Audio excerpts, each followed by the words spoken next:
Welcome, welcome. Get comfy.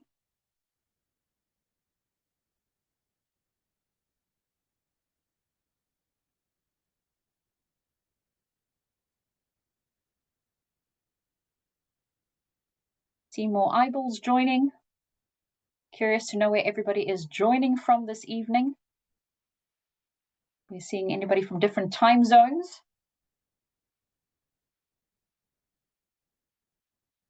One more minute and then we'll start.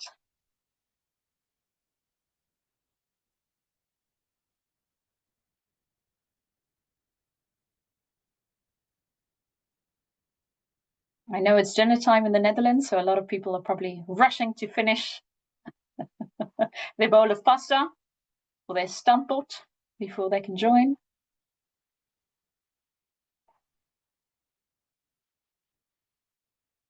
See more eyeballs, more people joining.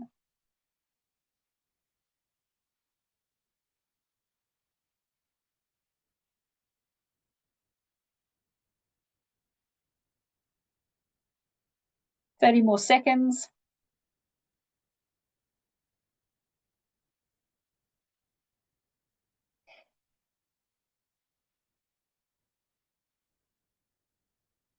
Make sure that you have a comfortable seat. You're going to be busy for an hour and a half.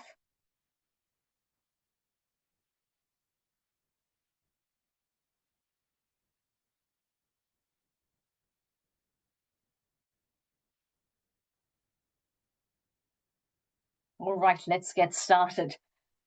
Now, depending on where you're joining us from in the world, good morning, good afternoon, and good evening, ladies and gentlemen, fellow Toastmasters and honored guests, and a very warm welcome to the special District 59 online event. My name is Natascha Jacobsz. I'm a former journalist, and I'm also a proud member of the Toastmasters community based in the Netherlands. And we're here for a very special reason, because just 3 weeks ago, more than 30,000 participants culminated competing in one special event, the Toastmasters International Annual Conference in Philadelphia in the US. Now, as I said, 30,000 participants started at a club level, then area, then division, then district, and then they were whittled down to 28 regional participants who were invited to step onto the grand stage in Philadelphia. After months of blood, sweat, tears, and stories, 28 went to 8, and then one final champion was left standing. And you and I have the opportunity to engage with him tonight, because even though I'm sitting here, we asked you to send in your questions. You will also have the opportunity at the end of the conversation to ask some more via the chat function. So this is about asking questions. It's about learning. It's about inspiration. So sit back, but also open those eyes, ears, and hearts so that you can take all the lessons with you. He's an author. He's a consultant. He's a podcaster. And now he gets to add the title of World Champion in Public Speaking to his CV. It is my great honor and pleasure this evening to not only introduce you to Toastmasters International World Champion of Public Speaking for 2025, but I also get to call him a dear friend. Ladies and gentlemen, fellow Toastmasters, let me introduce you to Mr. Sabyasatchi Sengupta. Wow, thank you so much, Natascha, for that introduction. I am humbled. Thank you so, so much. Sabi, I cannot start this conversation tonight without this very first question. Since he played such a fundamental part in your speech, what did your dad say? He was very, very proud. So my parents are actually in the Netherlands right now. And when I came back from the States, they were at home, extremely proud and happy. My parents were in charge of making sure the awards are kept in the right place. They were very, very happy. The day before, my friends came over to decorate my apartment. So there was like a whole thing done. So they were very, very happy. All right. So now, doctor, lawyer, engineer, public speaking champion. I hope. I think today, I think there are way more career options. Like today, I think anybody, when I was at that crossroad of making a career choice in my late teens or early 20s, this was all we knew growing up. I mean, but today, I think anybody can go up to their dad and say, I want to be a YouTuber, an Instagrammer, and people understand what it means. So, yeah, and uh, I think I hope my journey inspires others to find their voice and become public speaker because it is a huge honor to be able to express one's idea to a big group of people. Now, there's a big group of people tonight that want to hear from you, want to learn from you. But Sabi, let's take a step back. And at the risk of sounding like a bad joke, a young Indian expat walks into a Toastmasters meeting. Yes. That was 15 years ago. What Yes. brought you to Toastmasters? But I think more importantly, what's kept you there after 15 years? It's a funny story. So when I moved to the Netherlands, I didn't have friends here, and I came to study at the University of Amsterdam, and I was living with my brother in Utrecht. I really struggled with the new climate. I didn't know what life looks like when there is no sun. It was like I was robbed of sunshine, and autumn and everything was very, very difficult. So around December, early December or mid-December, my brother told me like, "Hey, you like debating when you were in college and all. Would you like to check out this group called Toastmasters? They do public speaking." So here's a fun fact: I had no idea what public speaking is all about. I mean, I thought it's a thing only politicians do. It's not something normal people actually do. So I was like, I don't know, like maybe it sounds like a group of boring people, but but you know what? Let me check it out. So this was a day in 2010 in December when it was badly snowed in. So Utrecht Toastmasters meets at a bar in Florin. And that day there were only like 7 or 8 members who showed up because it was snowed in badly. Nobody could travel. So I remember walking into the bar and asking like, where's this Toastmasters club? But their meeting is upstairs. I thought they just sit here in the bar, and they pointed me to a table of people who were drinking beers. Um, and they were like, "Yeah, we're Toastmasters." I'm like, "Okay, this looks like a very alcoholic group who are drinking." And they mentioned that we might have to cancel the meeting today because not many people showed up, but you can sit with us and talk. Now, I want to say how nervous I was in my first months in the Netherlands. I said, no, no, no, I want to just go for a walk. I don't want to sit here. And they were like, where are you going to walk? It's snowing. I said, no, I like the snow. But I was so shy and had no confidence to talk to new people, strangers. I was like, I'd rather stand in the snow outside than come and sit with these guys in the table. Wow. And 10 minutes later, I came back again to ask, and they were like, yeah, we are having the meeting. We have enough people showed up. So come upstairs with me. And that's how it started. What's made you stay after all of these years? Because I've gotten to know you after the last 5 years, and I can proudly say you're definitely not shy. Still, the love for alcohol. For anybody watching, we have a shared love of tequila, so that's our celebratory drink of choice. And I still owe you one after Yes. Philadelphia. But what's kept you coming back? Because you've changed, your career has changed. What's kept you tied to Toastmasters, bar the competitions? I think I also changed as a speaker. I think that's what also I could see my own progress as a speaker. So the first time I gave an icebreaker, I thought it looked very easy to me because like I said, I've done debates and stuff. So I thought going up and talking. But when in debates you're still sitting most of the time, maybe that's at least what I did when I was in college. Now standing in front of a group, people looking, they're acknowledging, they're nodding. You're like, whoa, don't react, let me just so I think I evolved as a speaker and I could see that journey. Now also this is the district conferences we had and we still have is are definitely one thing that kept me in Toastmasters. I say it with my honest heart, and it's without the competitions. Even like the friends I made at these conferences, some of them are friends for lifetime. Like I just literally came back from a friend's wedding in Italy, and I met them at the district conference in Milan in 2017. So it's the kind of friendship that you make. um what else community gives you a chance to know someone in Switzerland or in Portugal or in like Australia? You get to know people, like, and wherever, whichever part of the world you go, this is a common currency. You say Toastmasters, and they just welcome you in their hearts and lives with a smile.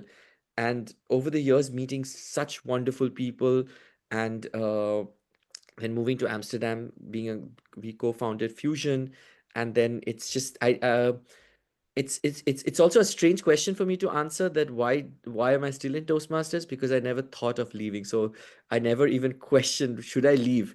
I it's just it's the longest relationship of my life, I guess. I would say it's lasted longer than a lot of marriages. So once you're, it's like the mafia, you never leave. Exactly. We grew together. We grew together. So, Avi, you mentioned the conferences, you've mentioned the friendships that are built. I can attest to this as an expat moving to the Netherlands, meeting great friends over the last 5 years, and certainly the fun of the conventions and the conferences. But let's get into the contests, because I Yes. think that's the burning question for people listening this evening or this morning or this afternoon, again, depending on where you are in the world. Let's start with the contests. When did you start competing at a club level? And, we said it's a 15-year journey to the World Championship now, but when did it really become serious currency for you? So 2012, I competed first time in humorous speech contest, and so if you and people, please correct me if you're from Utrecht Toastmasters. It's a very relaxed, fun, friendly club. There, people are super relaxed. We meet on Friday evenings. People are like chilled. But that day on the competition, the vibe was very different. And suddenly, I got disqualified over time. Like, people, I've never seen like people being so strict with time, with exception to a competition. So it is something people take very seriously. And there was one speaker that I really looked up to, Daniel Van Dorn, and he became my mentor later. And I walked up to him. So I did give a good speech, but of course I got overtimed and disqualified. I went to him and said, "Hey, what did you think?" Now, general vibe is people go like, "Lovely speech, this and that," and he was like, "That was not good. And what are you wearing? This is not you. This is not what you wear for a competition. This is not like, you need to take it seriously." And went home and I reached out to him and told him, "Will you mentor me?" And when you have someone who's also he's also competing, I'm also competing, but we take competitions seriously. I think that definitely was a turning point for me. And let's talk about that journey, because I just mentioned, for those who are not Toastmasters joining this evening, you start at club level, you move to area. If you win your club, if you win area, you go to division, and then ultimately you go to district. What has that journey looked like for you? How many times have you taken the top spot at division, district? And obviously this was the first time going to the finals, but how many times? Because I think a lot of people think, oh, maybe I can do it first time round. It's a 15-year labor of love for you. But what did that journey look like for you?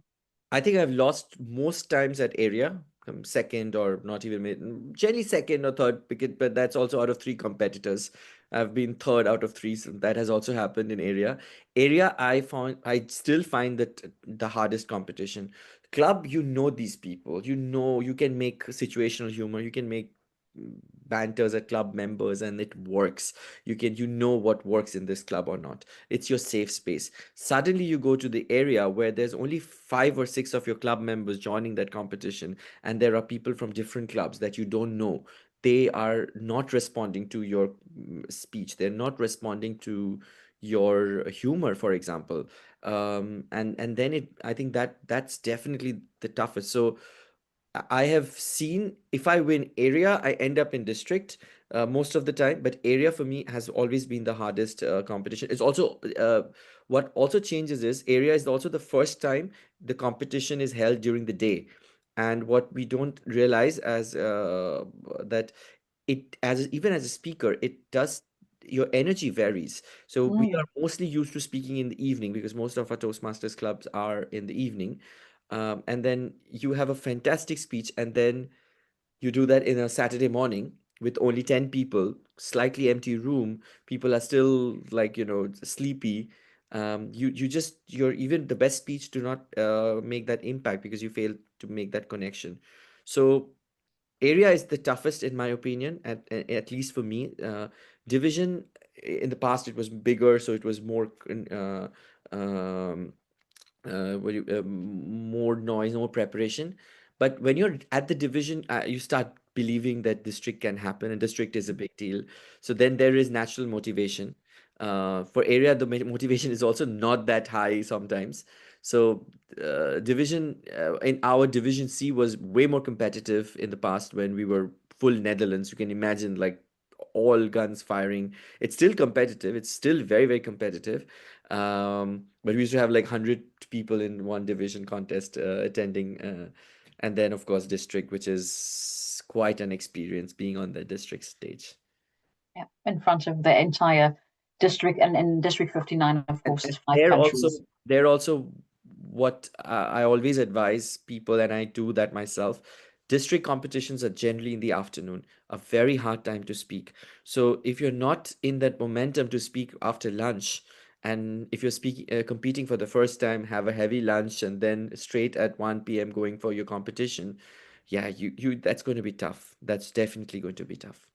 Right. So you've touched on a couple of things: mentorship, time of day, getting yourself ready.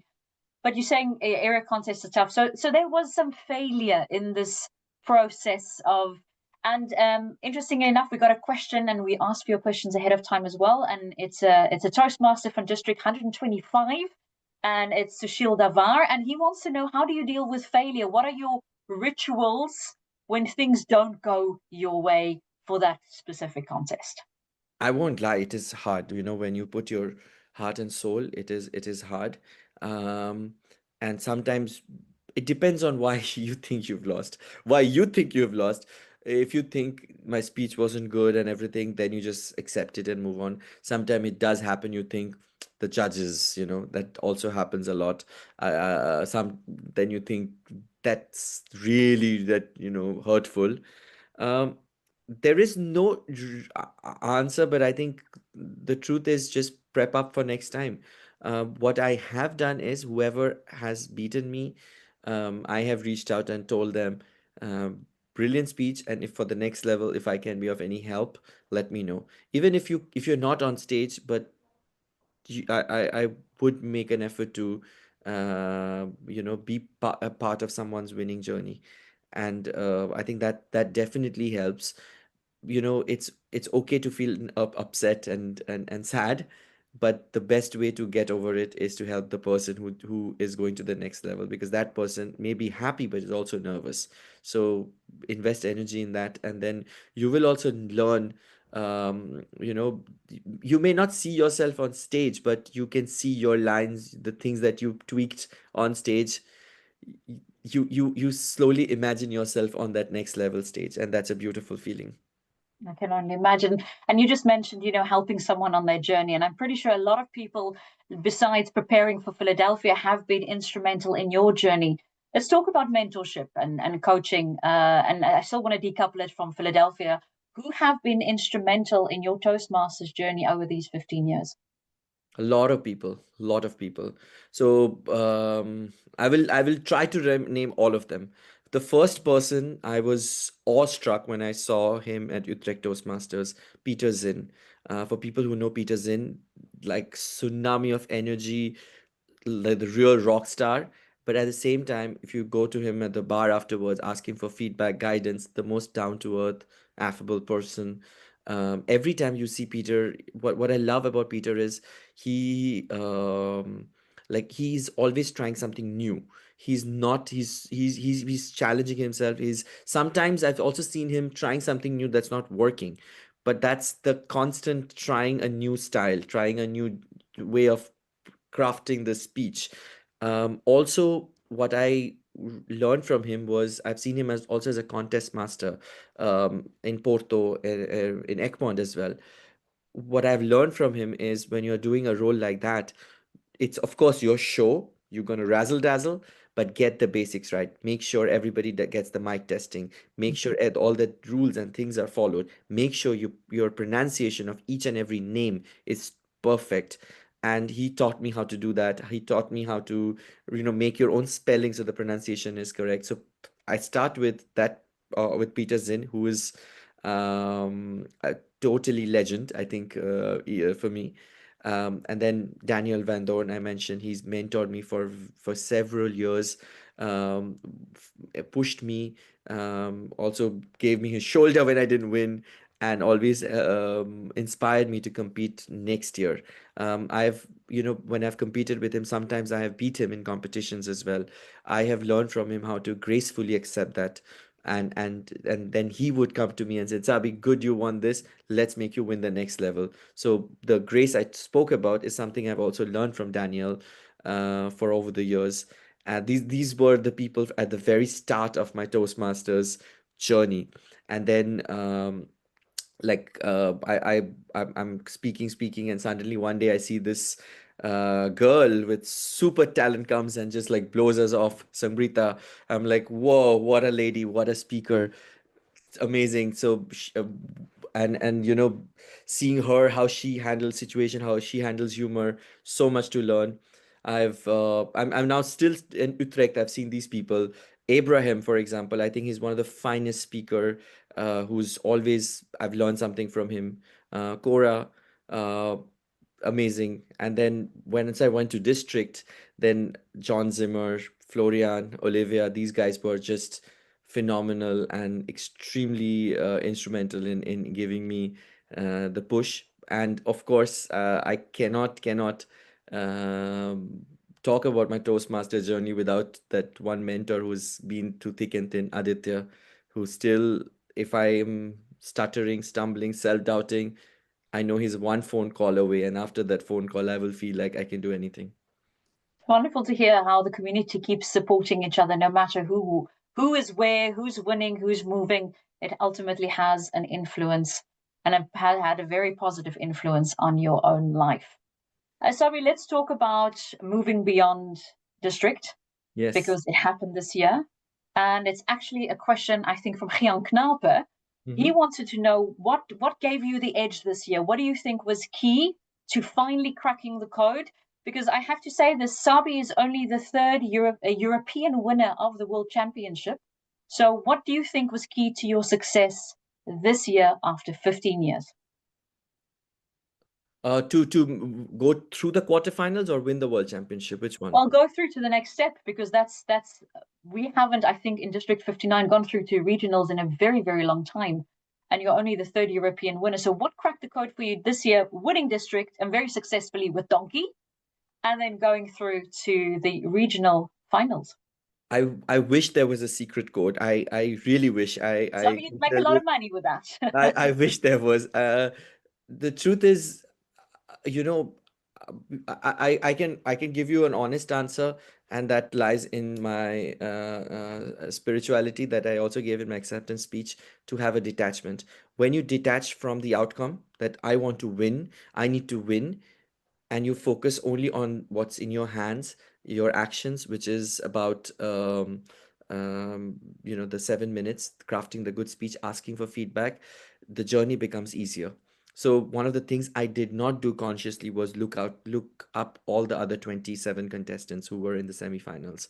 I was told, like, you can look them up, look at their speaking styles on YouTube, and I'm like, what am I going to do with that? Like, I still will speak the way I speak. It's not going to influence anything. So I rather focus on what is in my hands. The I want to say this, that there were sometimes I heard like there are secrets that win semis, they don't win finals, the finals that don't win semis.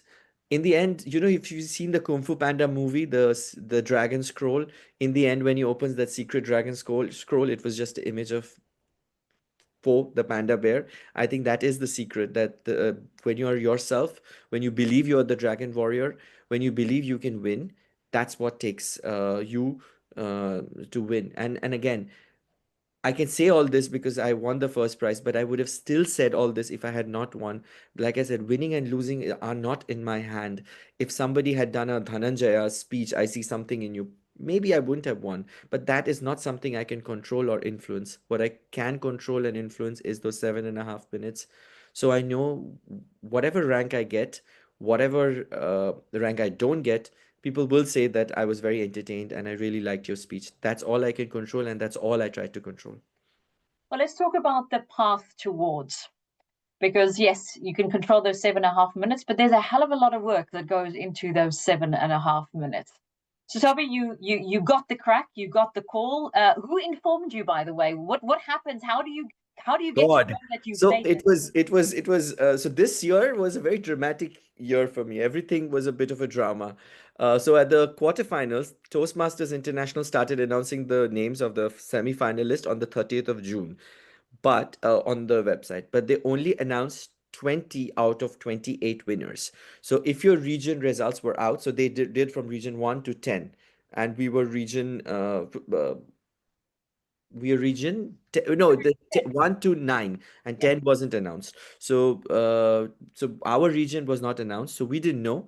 um but on the website, if you look, there were already 20 names. So the common assumption is all the names are out and I didn't make it. So I did get messages from the leadership team like, hey, sorry, didn't make it, we trust you. And there was sent with a lot of love. Ilona actually sent me the message. She was like, Sabi, so sorry you didn't make it, but we loved your speech. We believe in you. Try next year. Very, very positive and kind messages. I was like, sad. Okay, this year I thought I can make it. Maybe didn't work out. Fine. And then Ilona went and rechecked, and she was like, "Wait, doesn't look like a complete list." And then she checked with all the names that our region results were not out. Nobody from our region got to the semis, or from my quarterfinal. No, it was not region; it was quarterfinal. I was in quarterfinal 11, so up to 10 they declared, and only four quarterfinal results were not out that night. And they So happen to include yours. that happened to be mine as well. So I was half asleep and sad, and I get a call from Ilona at midnight. Very excited. She is like, "Sab, we have news for you. Your results are not yet out. You're still in the running." And I'm like, okay, cool, thank you. And then I was half asleep. I was When I woke up in the morning, I wasn't sure if that conversation actually happened or I was dreaming about it. I wasn't very sure. But then I saw the group WhatsApps and stuff. But I had already made peace that okay, I'm not winning. It's fine. It's not going to happen this year. I'm going to try next year. We'll see. Around 6 p.m., I get an email. Congratulations, you're one of the semi-finalists. I was a little bit like, whoa, is this real or someone's pulling a prank? So it was the first day of my club president, Naomi of Fusion Toastmasters. She also happens to be a lawyer. So I sent her the email saying, this is an email. Can you use your lawyer instinct and tell me there's nothing wrong in this and there's no Was that it wasn't a conditions hoax? attached? Yeah. And she calls me 10 seconds back, and she's like, "You're through it." They were super happy. And then I get calls from all of you, and yeah, I was like, this is happening. So this is happening. That moment happened. How Yeah. soon afterwards did the preparation start? And what does that look like? Because we got some questions from Toastmasters, quite a few questions of Sabi, what happens? What kind of speeches do you do? Do you use the same speeches? Can you take us through what happened next for you? And then maybe all just a bit of background on, how far do you go with Donkey? When do you do your next speech? So, when you're going to the semi-finals, the best thing to do is to go with two speeches, one for the semis, one for the finals. You cannot do the same speech in both semis and finals. Now, for the semis, they had sent me a form to fill up before 1st of August, where I have to give the outline, opening, closing, and details of the speech. So they make sure that I'm not using or kind of revamping the same speech for for the finals or in any future semifinals. So the speech that I've done in semifinals, I cannot use it for any Toastmasters competition in semifinals particularly and finals. So that speech will have to be Done and dusted. It's going done and into the dusted archives. for Yeah. all the 27 contestants who participated, because we have signed it. So if you're competing for the second time, you have to outline all previous speeches you've done in semifinals and finals. So those speeches you cannot reuse again. So whether you win or not, you have to come up with something new. So That's the originality clause that we always see in the contest is extremely important here. It's extremely important, and it's even one level more than originality. You cannot reuse old semi speech. They became very strict on that recently, I've been told. So by 1st August, I had to inform them which speech I will be doing in the semis, and that's it. They didn't ask for finals because you have to first win the semifinals. So when I locked in the donkeys for the semis, I was yeah, I knew that there needs to be a new speech. I spoke to Aditya. I mentioned Aditya. Gave me a good idea that the results were out on 1st July, and I think it took me like at least 10 days to get my act together and start with preparation of the speech. He told me between July 1st and 31st, only work on the final speech, this new speech that you want to craft. And from 1st August, start only and only semifinals. The only time you're going to do the final speech is the day after semifinals, there's a gap day between semis and finals. Those 20 something days that I had in July, I didn't know what speech I want to do in the final. So it was a big soul searching. I've tried various topics. I've been to various Toastmasters clubs, tried various speeches. I didn't really connect and work till my friend Abraham told me, like, hey, I remember the speech from 2014 you did in Lyon. It was really funny. Why don't you use that speech? And I was like, no, I don't feel it anymore. I can't do that Bollywood swag. I'm now 11 years older. I'm too old for that speech. And Abraham convinced me that you should do it, but to do it with today's maturity. And that conversation really, and I'm so grateful that I reached out to Abby that one day when I was feeling like completely lost, that I have no inspiration for a final speech, and then that I crafted that speech. And the donkeys from 1st August was full preparation on donkeys. Then I didn't put too much focus on the finals. But it's still, let's talk a bit about that inspiration, because I think people always think that, especially in the Toastmasters community, it's all about new ideas. It's always about fresh angles, fresh stories, and from the sounds of it, it's quite tough to then, under pressure, come up with something fresh and new. Is this something that you've also seen in other pressure preparations for previous contests and previous inspiration? I think I have if I look back at the times when I didn't win a contest is when I wrote a fresh contest speech, because what at least that what happens to me, what is happening to me right now, or what the frame of mind I'm in, that's all I can think about and write about. Then like today, if I had to write a fresh speech, me wanting to be a Bollywood actor and finance colleague was not what I was thinking. I mean, that spirituality, self-forgiveness, behavior change, building a business, that's all the fresh speeches I wrote for the finals. And none of them had that zing that just not had. And so in the past also, whenever I did a good speech at the club, and when you do a good speech, you get applauded, people come and give you nice feedback, and that speech resonated, but it's raw. When you work on that speech for the club competition, that's where I got most successes, because then I'm doing a speech that I already did, so I remember it's got feedback. I just need to work on it, and instead of inventing the wheel. Let's talk about feedback. Mm. Obviously, in this process of preparing for Philadelphia, you got coaches and mentors in. And how did you do that? Did people approach you and say, Sabi, I really want to work with you and help you? Did you approach the people who you involved formally? How did that process come about? Both happened. But once the quarterfinal results were out, there were a lot of people that reached out to me, uh, offering to coach. Um, I How don't do know. you choose then who to work I don't with? know if I should say this loud. Some paid, some not paid, some pro I bono. can imagine it's a business opportunity. It's a business opportunity as well. How do I choose? So I'll tell you why John did write me a message, and I reached out to I know John for many years. I saw him in a district conference in Antwerp in 2013. He won that contest, and I was like blown away what a brilliant speaker he is. And 2014, for the same humorous speech that I in the end did in the finals, I wrote him an email saying, "Hey, you don't know me. I saw you and I was so mesmerized by your speech, and I'm reaching out. Would you give me some feedback on my speech? I have one division. I'm going to the district." And he was kind enough to come back to me with some pointers and feedback. And then over the years, we got to know each other better. We've at the district conference, at friends' weddings, had more conversations, and that's just I just got to. I mean, I felt this is a mentor that I can fully trust, that is not going to pulverize my self-esteem on days when I'm feeling I can't do this. And there were many days like that when I felt like I can't do it.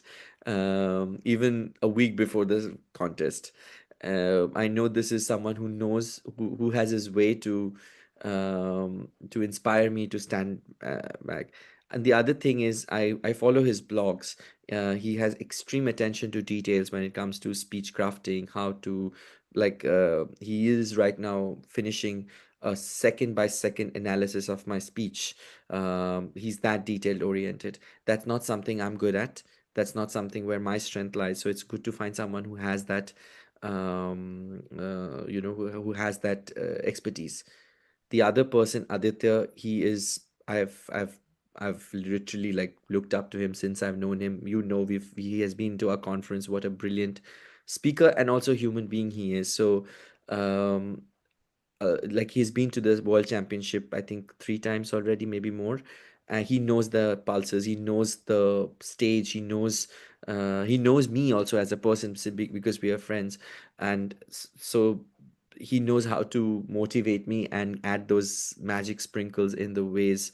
I can tell you, when he was visiting me for a weekend from London before the contest, and I felt like I can't, like, I was really not feeling, when you're doing rehearsals, you're stumbling, you're not getting it, your energy is low, you're trying it for the fourth time, you're not getting it. Adit is not someone who's going to say you're not doing it well. He'll be like, doing well, good, let's take a break, let's watch something. And he puts on a cricket match where he showed me a cricketer, our favorite cricketer, Virat Kohli, who there's a famous cricket match in 2022 for all the Indians, they would know. He showed me how he pulled out victory from nowhere, basically. And what he told me is, look at this guy. If it's a not important match, if it's not a very high stake match, his energy is down. He's not that cautious. But the day it matters the most, he brings his A game. Be like that on the big stage. You're stumbling, stuttering, but when you're on that big stage, you're going to be a Virat Kohli. You're something magic will happen to you. And his words were right. They were probably right because he made me believe in that. So, for anybody listening that thinks, oh, maybe I should get myself a coach or a mentor, what is the one tip you would give them for choosing the right person for them? Oof. Um, I think go for someone you vibe best with. You have that vibe because it's a very vulnerable process preparing for a speech contest. 2014, I prepared with Jessica Lygraf when I did that humorous speech. Look for someone and I really, really learned so much in that journey with Jessica at that time. So I would say pick someone who has a different style, who can tell you the uncomfortable truth, but also in a way that you can accept. So the most important thing is someone who knows what it is, this high stake, who knows what feedback to give you 1 month before and 1 day before. If you think this person doesn't have that sensitivity, then probably not a good idea. I think look for that, how they know, how they give feedback 1 month before, 1 day before, 1 week before. I think that is a very important quality to have in a mentor. So that's the formal mentor coachee relationship. But sometimes you get a lot of feedback. I mean, you went on a whole tour. I know you visited my club as well to present and get feedback. I'm so sorry I wasn't there. And but they say that feedback is the lifeblood of Toastmasters. Mhm, But sometimes that feedback goes against your own natural instincts mhm. or doesn't quite resonate. How do you deal with this feedback that resonates or doesn't, has a grain of truth or feels completely off the mark? I think for me it was numbers game. So I did so many speeches, so many feedback that I um that at some point I used I had to believe what I want to take, what I don't want to take. I think not everybody has this sensitivity to give you feedback, that and that's something I struggled with. But whenever anybody heard, especially when I did a fresh speech, there was a lot of times I heard like, this is not a world championship material, and I think they would write and thank God for those feedback. I use different speech, but in those moments it was like, yeah, but it's I'm writing it for the first time, I'm trying it for the first time.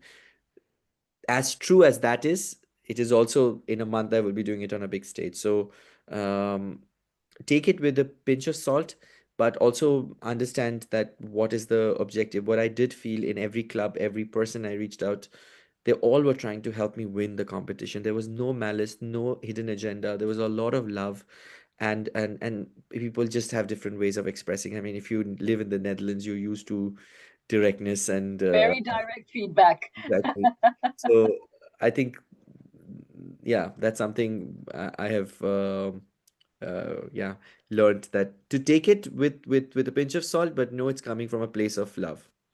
And kindness, and hopefully supporting you in the process. And so, I mean, you decided this year, and I'm putting this in context of the international context over the last few years. We've seen trends where it's very deep and emotional speeches. We've seen light-hearted. You very specifically, for both your semi-final and your final speech, went the humorous route. What was that decision or that instinct based on? Despite, we've seen many years with much more heavier topics, and sometimes the expectation that those are the types of topics that win at an international level. I think, yeah, I think there's it's a tough one, but to go for the conviction. I did have I think someone told me that every year in the international speech competition there is a very funny speech that's everybody laughs a lot, but that they don't win necessarily. But there was one important factor that nobody, and that was a worry I had in my heart, that a funny speech doesn't win. Now, 15 minutes before the competition, so on the front row the contestants are sitting. Behind them they have a friend who's helping them with the bags and everything. That's also reserved seat. So one of the contestant had a previous year finalist there, and I didn't know this person. And a lot of people came up to him and it's like, I loved your speech, there was a tree and monkey in your speech, oh my god, it was so hilarious, it was so funny. And then I went to him and said, people remember your speech so well. How did it go? He's like, it was great until the last 3 seconds when I got disqualified. I'm like, no, did it happen? He's like, yeah, that's the risk of funny speech. 3 seconds costed me the title. Otherwise, I would have won. I had the crowd.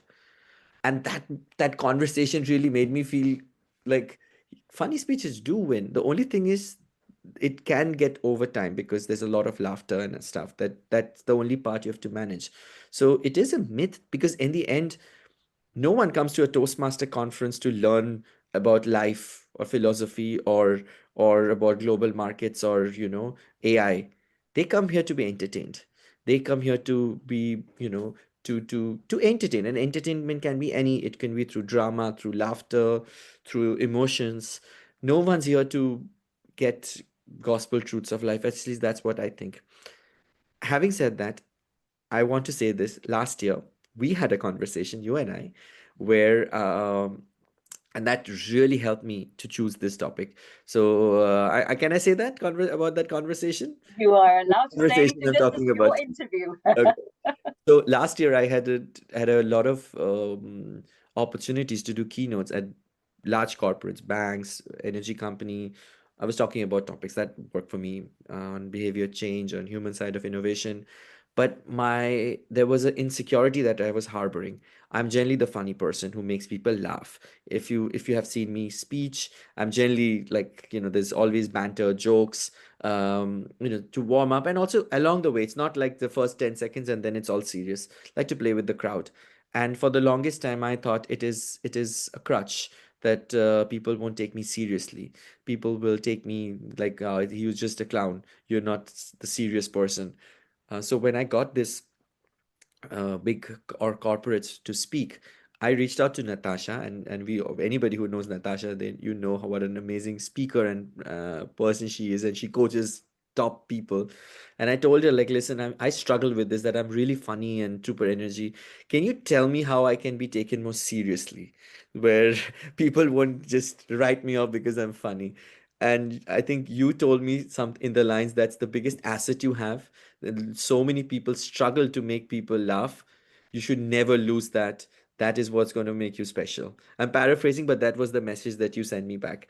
And so when I won the world championship, I sent you a voice note from Philadelphia telling you thank you for saying that to me, uh, telling me this 8 months back, because it made such an impact on me, coming from a person I respect so much, that being funny, being lighthearted doesn't mean you're not adding value. You can add value with laughter, with lightheartedness, and that's what I went with both my speeches. And so, thank you for that conversation. You're welcome, and thank you for listening. And by the way, can you phone my husband to do the same thing? To listen to me every now and again. Shelby, but let's go to Philadelphia, Yes. and it's a 3-4 day conference. You're mulling around with thousands of Toastmasters around the world. What's the atmosphere like, knowing that you will be stepping onto the stage in, of course, the semis and hopefully the finals? But yeah, take for those of us who haven't had the opportunity to travel to this large international convention. What is it like? What's the vibe like? And did you feel the pressure? Oh, yes. The pressure was tremendous. Let me start with the Wednesday. So Thursday was the semifinals, Saturday's the finals. Wednesday was the briefing for the semifinal contestant, and we were all asked to come in one room. And then they will do a big briefing, and they will break us into the group of seven. And I was in semifinal four. Now, when we arrived, we were standing outside the room. They will let us in. I meet some of the semi-final contestants, and they were all very nice. They were friendly, but just the confidence some of them have. There's one lady, she was so nice. She was also a contestant. She got like fridge magnets and keychains for each and every one of us, for we remember. Some of them have been to the finals before. Some of them have been to semi-finals before. Um, you walk into the room. I remember after the briefing, I walked out and told Naomi, my club president. By the way, she accompanied me to this, and I wouldn't have won without her support. Honestly, I tell you this. She was your bouncer, your protector, your mentor while you were Not there. just this, I want to say this. From the day the semi-final results were announced, every morning I got a message from her saying, "Sabi, you are my champion. You're the winner. We believe in you." I can't tell you how refreshing and how kind and how much impact they made to me. So after the briefing, I told Naomi, I think I'm the most undeserving semi-finalist here. Everybody looks so confident. They are all like the geared up. They're in their suits, and they're all in full energy. They're cracking jokes. I, I'm I this I feel like I'm the most undeserving one here. I don't know what to do. And I also got a bit sick because the weather in Philly was a bit up and down, so I got a bit of a cold. And she was pepping me, and I told her, "Can I ask you for one favor?" So the semi-finals were in the Marriott, and the final was in the convention hall across the street. I asked her, "Can we go to the convention hall and see the big room?" So we went there. We were not allowed in. We saw it from the outside, and I saw that magnum opus of a room with such like that was just amazing. When I saw that room, I was like, I want to be here, and that motivation really carried me through the next day, Thursday, when I arrived for the semifinals. And I remember both semifinals and finals morning. I woke up feeling I got this. I'm going to do a good speech today. Again, like I said, all I can control is the good speech. Winning and losing are not in my hand. I'll give a good speech, and that's what I went with. Do you have any interesting pre-speech rituals? Maybe a pair of secret socks? Yeah. Is there anything specific you do to kind of prepare yourself mentally, emotionally, spiritually, or energetically before you walk onto that stage? The whole morning it's filled with rituals. I have a pair of green cufflinks that my mentor Daniel and Josine gave me when they moved to San Francisco. It's a little cufflink with the water that drips up and down. And they said, now when we are leaving, we need something that keeps you leveled. So since 2014, till today, for every major speech I've done in my life, I've always wore those cufflinks. So it's like having them by my side. Um, then I have I go for a run. I keep my I small run so it don't tire my body, but to be in motion. I avoid coffee to make sure my voice is not compromised. And the last hour, I stick a pencil like this and I do the entire speech couple of times so my vocal cords are awake and I can articulate better. As a non-native speaker who speaks fast, I know sometimes I have lost points for not articulating well.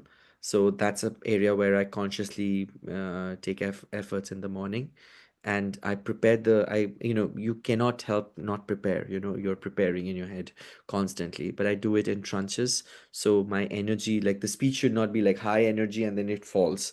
Mhm. It should be like this.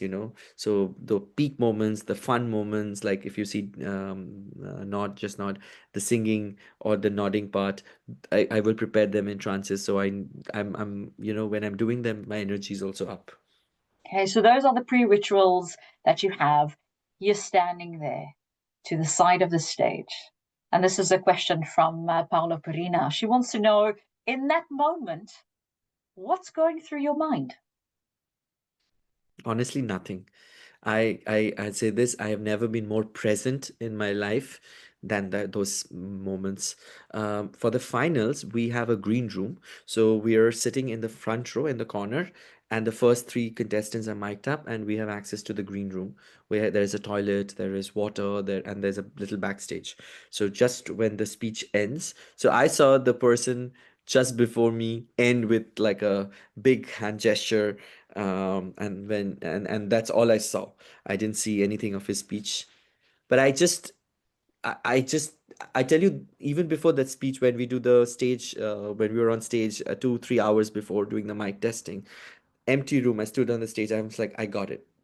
I love this. And I was thinking about the same. Now I'm loving it. And there are certain things I didn't do deliberately. Like jogged a little on stage, came a bit running, and it was not pre-planned. It just how excited I was to do it. Now it was like, this is all I have prepared for.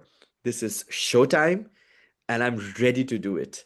There's no doubts in my mind. And this 7 minutes is what I also say in my speech. Nothing else matters except the stage, my craft, and my audience.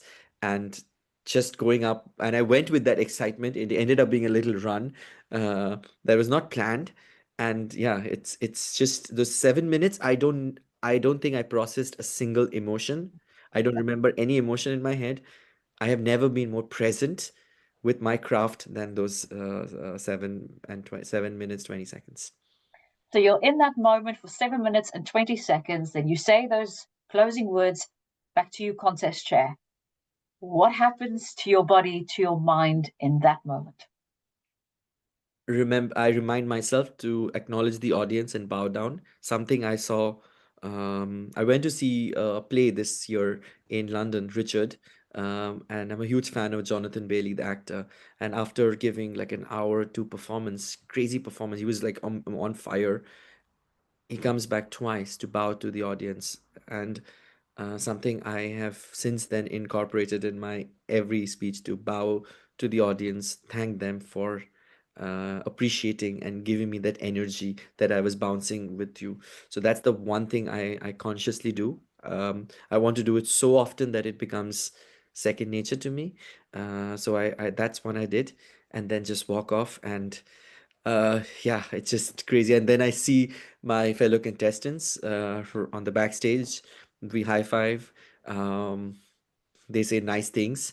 In that moment, you don't know those are real or not, because we are all supporting each other. We're all like, great speech, lovely. We're very positive, upbeat. Yeah. So you don't know if that's really a good speech or not. But generally, people are very positive. So that was the common vibe.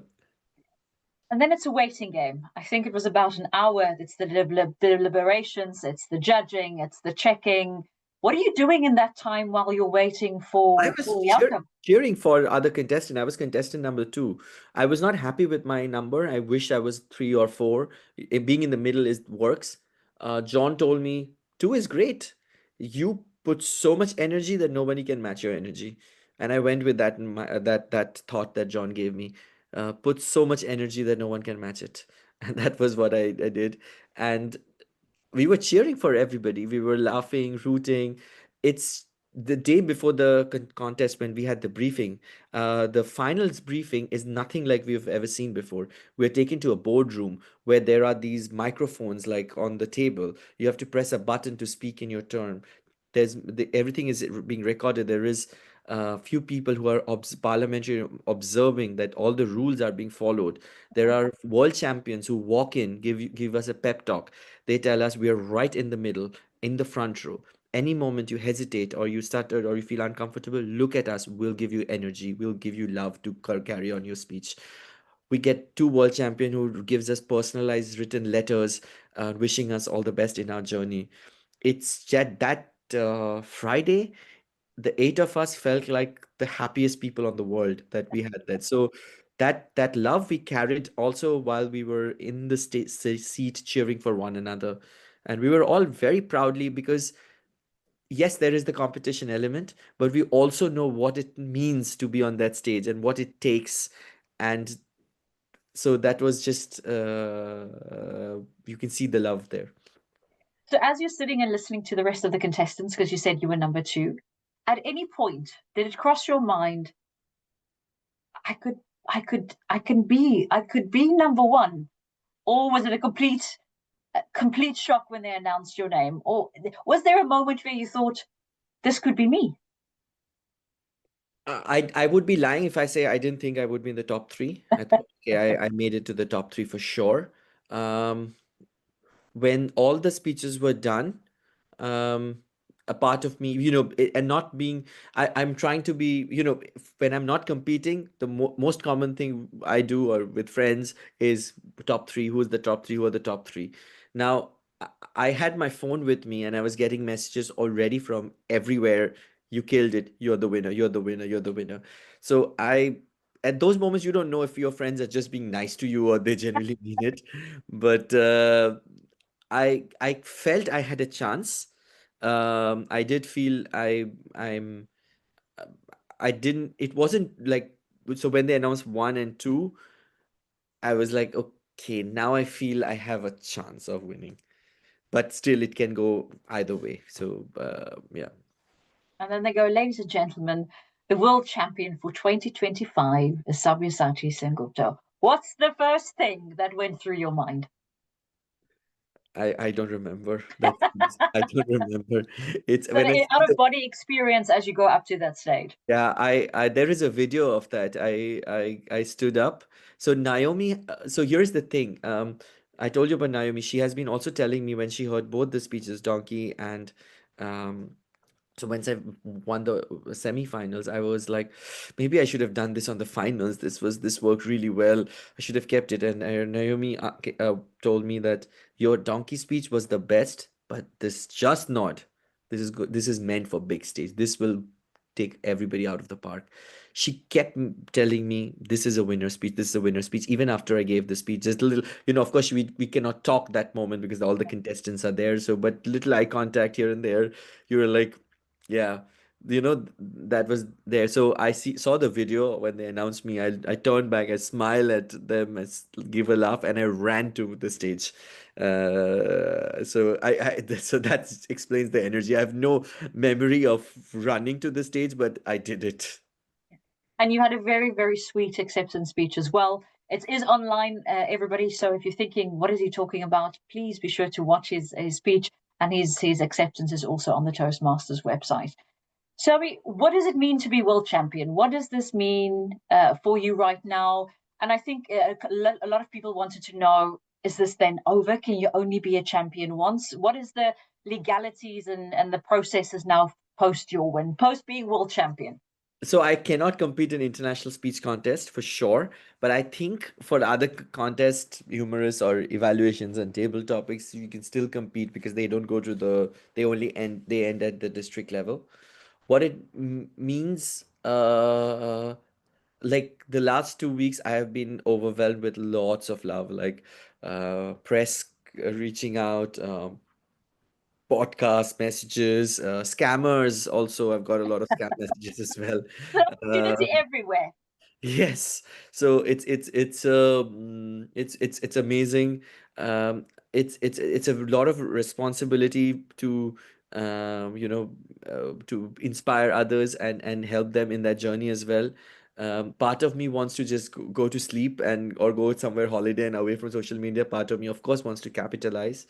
What I did was I did speak to a few world champions already. I spoke to Mike Carr, spoke to Cyril, I spoke to Aaron Beverly. Very nice people. They were like, we totally understand what you're going through. Take it easy. Go with the flow. Go with this wave, and and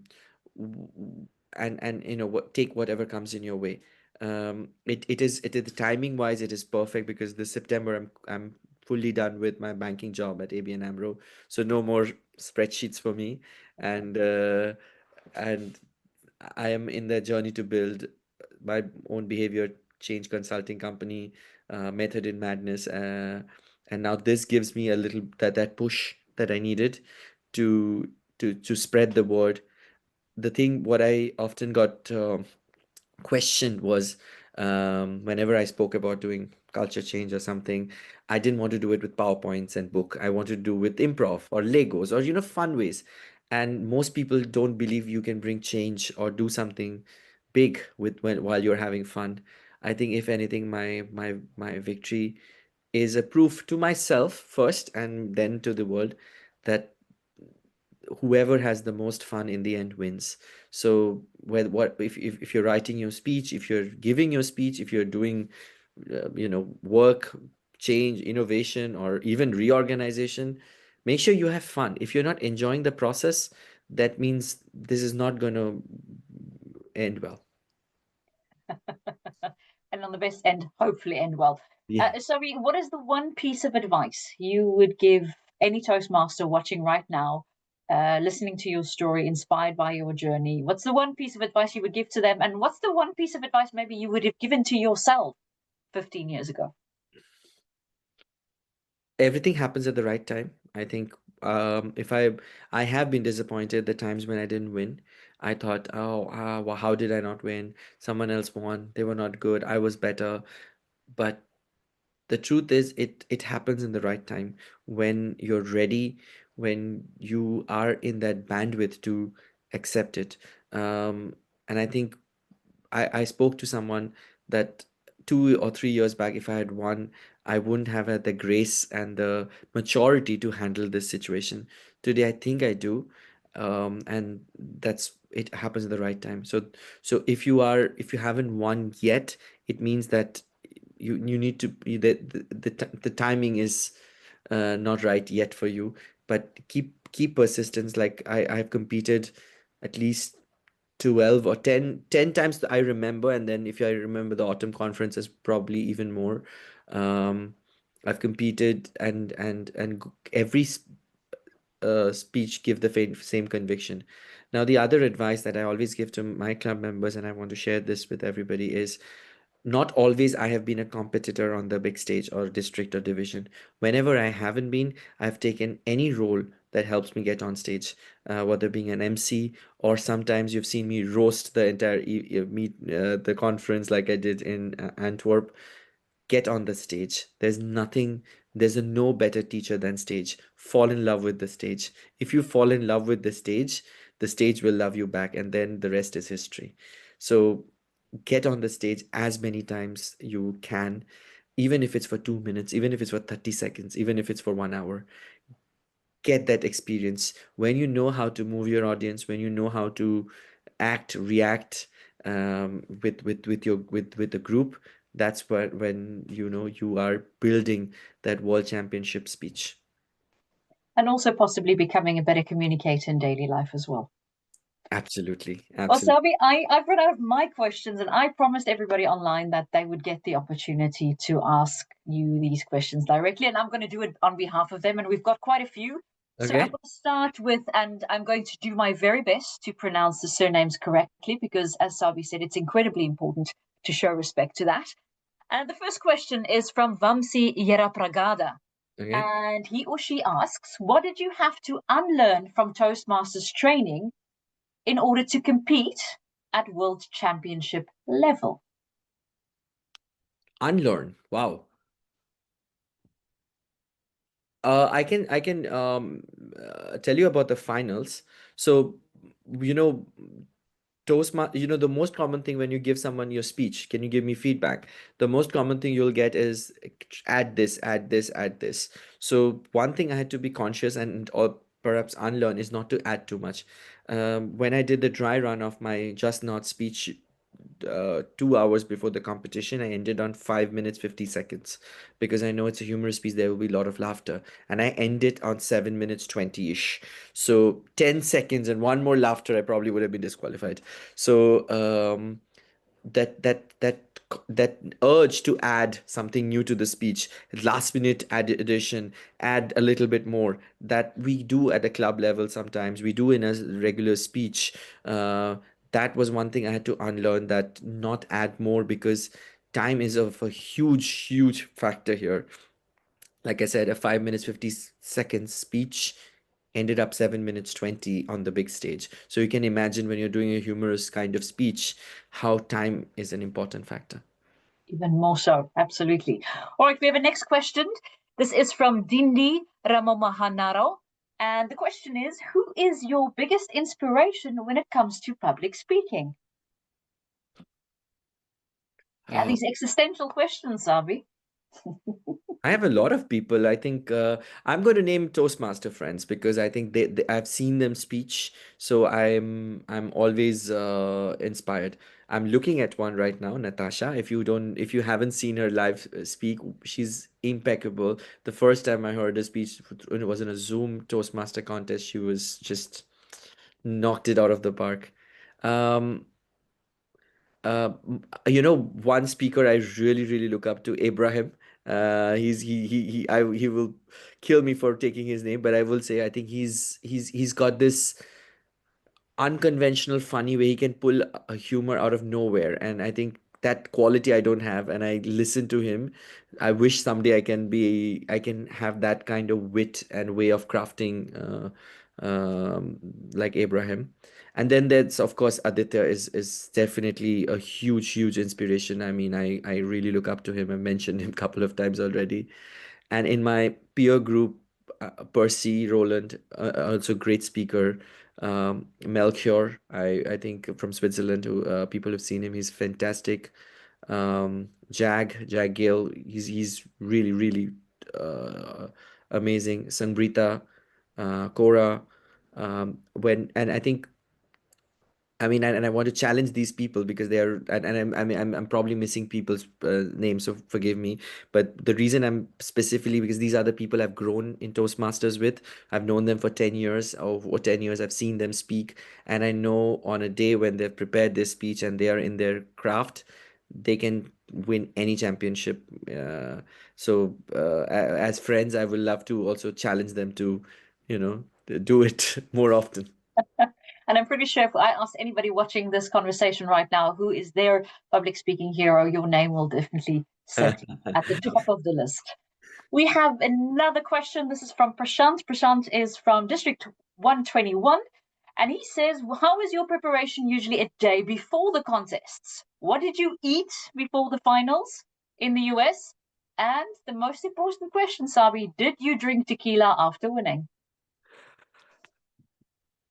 So what did I eat? Uh, it's actually a very good question because going to Philly, there was a jet lag, and it was in the afternoon. So I had to make sure that my eating pattern, because I don't want to eat at 12, so I'm sleepy. I found an Indian food that's my comfort food. I had biryani for every day because I just didn't want to experiment with the food. On the day of the contest, I had a soup. So I wanted to have enough, so I'm full but not sleepy, because after lunch dip is a thing, and I was the second speaker. So I had the same food for 4 or 5 days to be in a certain rhythm, and on the day, of course, soup, and like I said, minimum coffee, so that your voice is, at least my voice, I gets jeopardized if I have too much coffee. The second question was, Did you drink your tequila? unfortunately, no. Amol tried to buy me a tequila on Natasha's behalf, but there was only vodka available. So the tequila is still pending. Okay, so for everybody based in the Netherlands, tequila on you for Sabi. I have a next question here. It's from Jim Jamison. And he says, you talked about choosing a humorous approach, but I think it's more than just humor. It's Hmm. your persona. He says, Hmm. you're very charming and endearing. Thanks, Jim. That's a very nice compliment to Sabi. People would love to be your friend. He asks, are you aware of this? And did you factor that in into both of your speeches?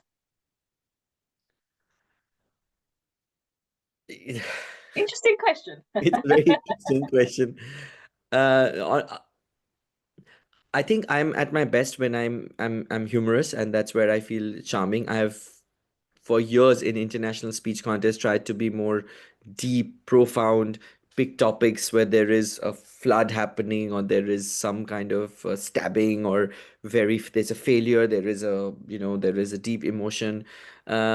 It's not natural to me. I mean, I can do it, but when it comes to bringing your A game, I think that's where it's not my where my A game lies. Humor is, of course, I think. And thank you for saying that. I will circle back to Natasha again.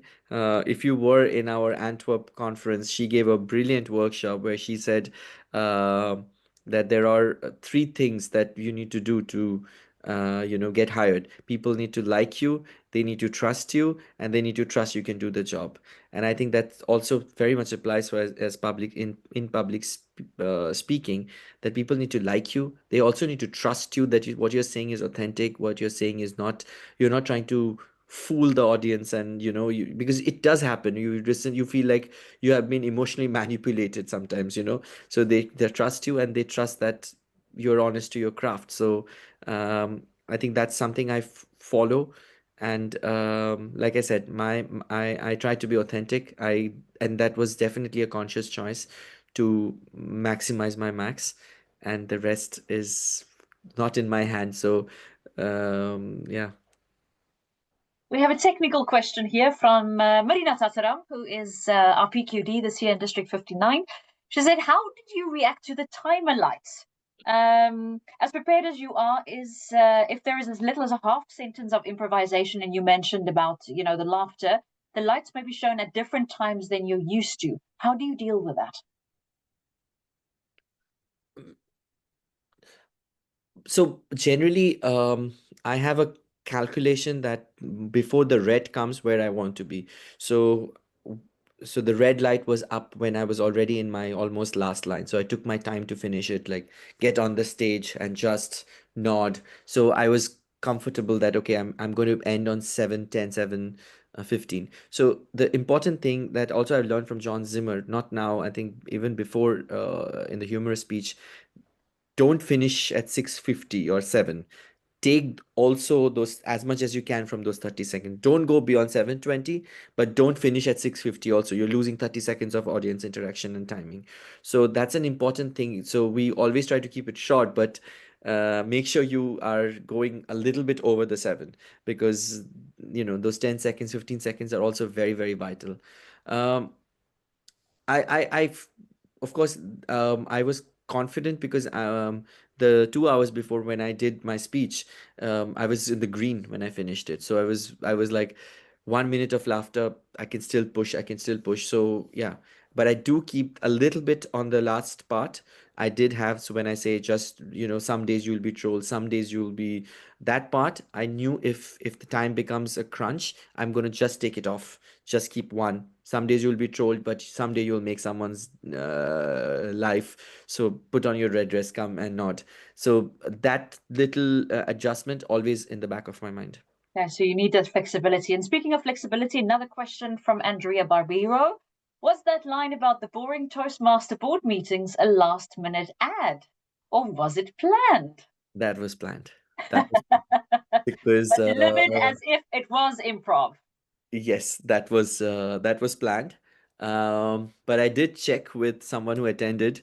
Was there any moments that might give, because if the meetings do run long and there are these moments that people often can make banters at, then it's even more relatable. And of course, like any other year, there were some derails that happened, and I capitalized it.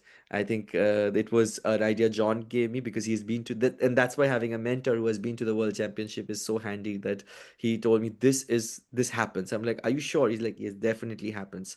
So I prepared that line, and while I was executing it, Aditya told me, do you know the contest master is the next international director? So not the one from this year. He's going to be next year. So when you say not the one from this year, point at him because he's the boss at Toastmaster. He's going to be the next boss. So he's in somebody or leadership. Point at him. His reaction, his or her reaction, and pointing at them is going to be even more funny. So it was that yeah, it was, but it was planned. But also an interesting point that also, use the knowledge of the Toastmasters around you for these little insights and tips, because they could just be valuable. 100%. I have another technical question. It's actually from two different people. One's decided to stay anonymous, and another person is called Balaram Chaudhry, and both of them on voice. So they want to know, how can you improve the voice quality and sharpness in your voice for speaking? What suggestions can you give for them to improve their own voice quality at speaking events? Besides not drinking coffee, which is a great tip. Yes, and avoid alcohol on those days and the night before. I think that definitely helps. For the longest time, I used to hate my voice. I thought my voice is not good, and you know, my best friend Cora, if you know her, she sings like a dream. You're like, why can't I sound like her? That's always in the back of my mind. But I think it's I think since I started liking my voice, and I did take some singing classes in the past because I used to speak very, very fast, and my articulation was often affected. So there, my teacher told me, "You have a nice voice. Everybody has a nice voice. All you have to do is manage that voice, and pace it, go slow, go fast, go high, go low, learn those techniques." And taking a singing course definitely helped me. I mean, I had no intention to be a singer, but I wanted to learn from a professional. What does speaking high mean? What low means? What how to do all of that. So I think I took 10 classes. I mean, that was more than enough to learn certain techniques and be told that you have a good voice. Like you may not have melody, but that's a different thing. That's a skill that you learn. But we all have good voices. That's the reality.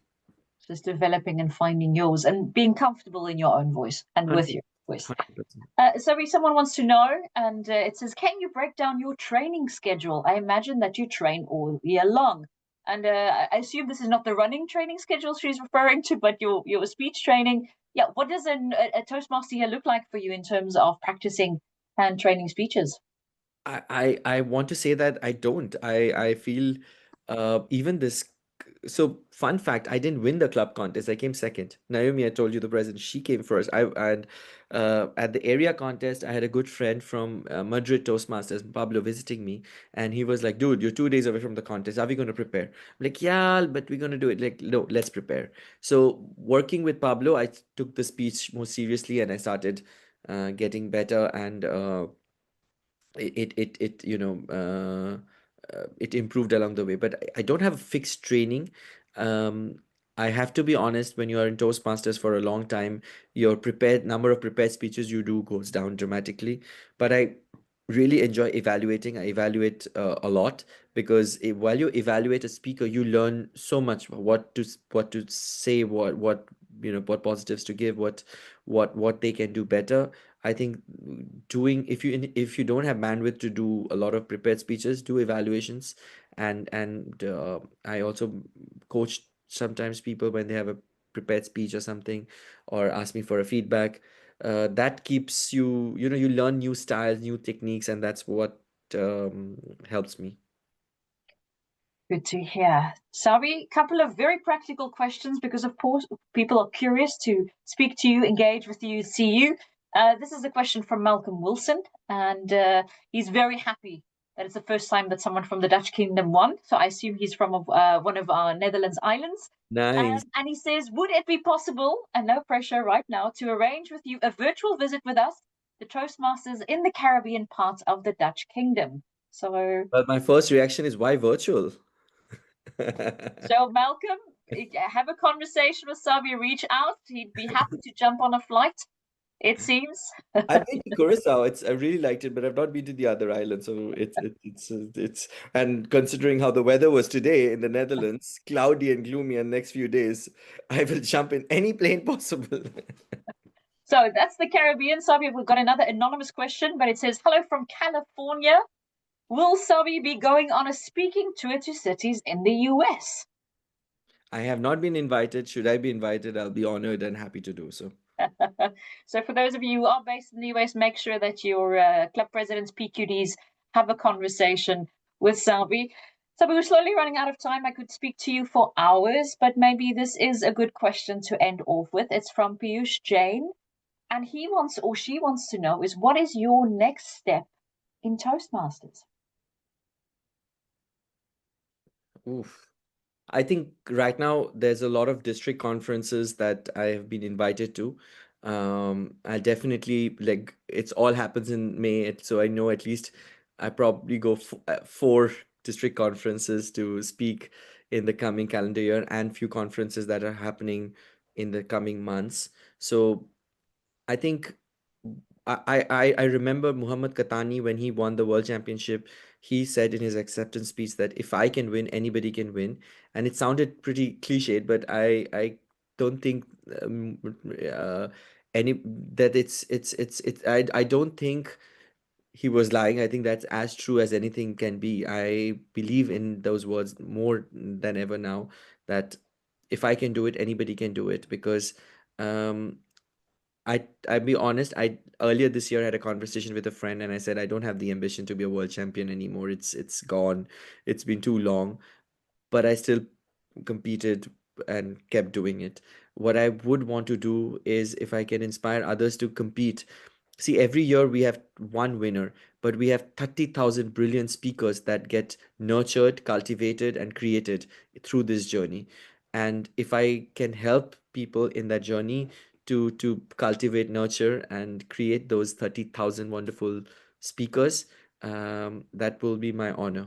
Uh, yes, there's one winner, but there are 30,000 new and amazing speakers that are created every year. And all they have to do is, to quote you, is just ask. And I just have a comment here from the PQD from District 59. For anybody thinking of inviting Sabi, she says, don't you all steal him, because from the 15th to the 17th of May next year, he'll be in Metz, France. So for everybody else, don't take those dates, but otherwise, Sabi is It's already willing booked in my and calendar. available for you. Sabi, I want to thank you for your time, for your insights. It's been a brilliant 90 minutes. It's been 90 minutes. Can you believe it? No, Thank you for sharing your insights, your truth, your experience. I'm pretty sure you're going to have more conversations over the coming days, months, weeks, and years. It was a delight. Thank you to everybody watching, wherever you're watching from in the world. Thank you for taking the time this evening, this morning, this afternoon, wherever you are. I hope the conversation was just as insightful for you as it was for me. And we look forward to hosting you at the next District 59 event. And you'll definitely see Sabi in action there. Sabi, thank you.